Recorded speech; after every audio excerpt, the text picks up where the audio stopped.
मित्रांनो, कधी तुम्ही असा काही अन्नपदार्थ विकत घेतलाय का की जो उत्तम दर्जाचा असेल?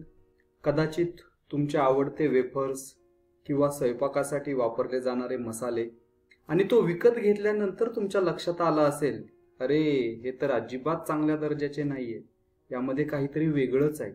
कधी कधी काही लोक तर मुद्दामून अन्नपदार्थामध्ये वेगवेगळ्या अयोग्य गोष्टी मिसळतात किंवा काढून घेतात, आणि यालाच अन्न भेसळ असं म्हणतात.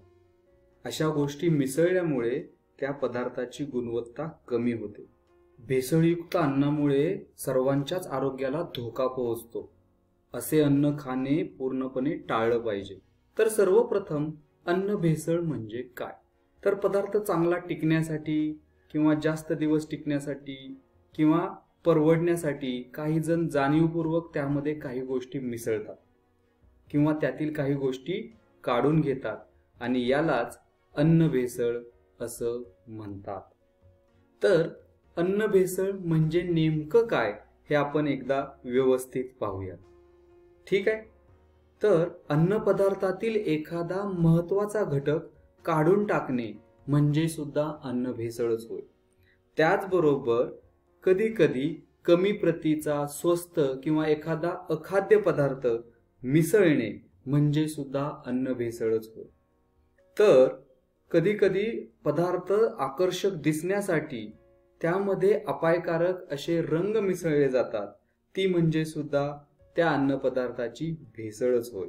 आणि याहूनही भेसळीचा वाईट प्रकार म्हणजे अन्नामध्ये अपायकारक पदार्थ वापरणे, जसे की बारीक दगड, खडे, लोखंडी चुरा, घोड्याची लीद, युरिया किंवा लाकडी भुसा.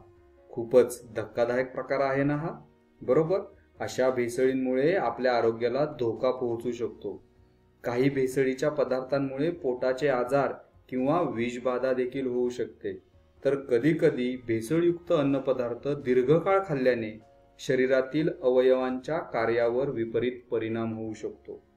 तसेच कॅन्सर सारखे दुर्धर रोग होण्याचा धोका सुद्धा संभवतो. पण अजिबात घाबरू नका. या व्हिडिओमध्ये आपण पाहणार आहोत की भेसळयुक्त अन्न कसं ओळखायचं आणि स्वतःला सुरक्षित कसं ठेवायचं ते. चला तर मग सुरुवात करूया. सर्वात सामान्य भेसळ प्रकारापैकी एक म्हणजे दुधातील भेसळ. आणि तुम्हाला माहित आहे का, दुधामध्ये सर्वाधिक भेसळ कशाची होती ते? सांगा बरं. तर दुधात भेसळ होते जास्त करून पाण्याची. पण दूध भेसळयुक्त आहे का नाही हे आपण ओळखायचं कसं? काळजी करू नका, त्यासाठी एक सोपी चाचणी आहे, ती आपण घरच्या घरी सुद्धा करू शकतो. तर यासाठी काय करायचं बघा. तर सुरुवातीला काचपट्टीवरती दुधाचा एक थेंब टाकायचा आहे. त्यानंतर काचपट्टी थोडी तिरकस करायची, जेणेकरून तो दुधाचा थेंब खाली ओघळेल, आणि या गोष्टीचं बारकाईने निरीक्षण करायचं. तर येथे दोन प्रकारचे परिणाम दिसतील. जर काचपट्टीवर दुधाच्या ओघळण्याची पांढरी खून नाही दिसली तर समजायचं की दुधामध्ये भेसळ झाली आहे. पण जर काचपट्टीवरती ओघळण्याची पांढरी खून दिसली तर समजायचं की दुधात पाणी नाहीये. खूपच साधी आणि सोपी चाचणी आहे ना? तर दुधातील पाण्याची भेसळ ओळखण्याचा हा एक सोपा मार्ग आहे. आता आपण मिरची पावडर मधील भेसळ कशी ओळखायची ते पाहूया. तुम्हाला माहिती आहे का की मिरची पावडर मध्ये सर्वाधिक भेसळ कोणत्या गोष्टीची होती ते? हो, तो एक लालसर पावडर युक्त पदार्थ आहे, आणि तो म्हणजे विटांची भुकटी. बाप रे, हे खूपच धक्कादायक आहे.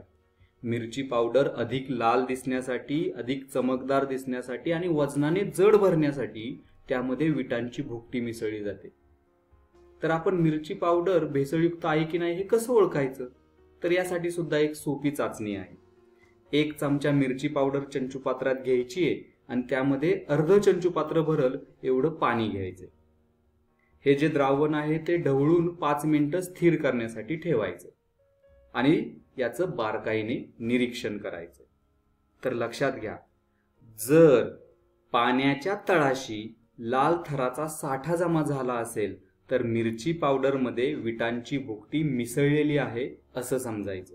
आणि जर तळाशी लाल थर जमा नसेल तर समजायचं की या मिरचीमध्ये कसलीही भेसळ झालेली नाहीये. तर हा एक साधा सोपा चाचणीचा प्रकार आहे. यावरून आपण मिरची पावडर मधील भेसळ ओळखू शकतो. आता हळद पावडर मधील भेसळ कशी ओळखायची हे आपण पाहूयात.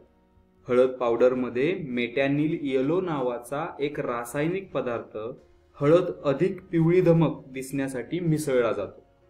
लक्षात घ्या, अन्न पदार्थात रसायनांचा वापर करणे अजिबात चांगले नाही, ते आरोग्यासाठी खूपच वाईट आहे. तर हळदीतील भेसळ कशी ओळखायची? तर एका परीक्षा नळीत चिमूटभर हळद पावडर घेऊन त्यात थोडे पाणी टाकायचं आणि हे मिश्रण थोडा वेळ ढवळायचं. त्यानंतर त्यामध्ये तीव्र हायड्रोक्लोरिक आम्ल टाकायचं आणि त्याचं काळजीपूर्वक बारकाईने निरीक्षण करायचं. तर लक्षात घ्या, तीव्र हायड्रोक्लोरिक आम्लामुळे मिश्रणाला लालसर रंग येतो. जर हा लालसर रंग कायम राहिला तर समजायचं हळदीमध्ये मेटॅनिल येलोची भेसळ आहे. आणि जर काही वेळाने हा लालसर रंग परत पिवळा होत असेल तर हळदीमध्ये मेटॅनिल येलोची भेसळ नाहीये.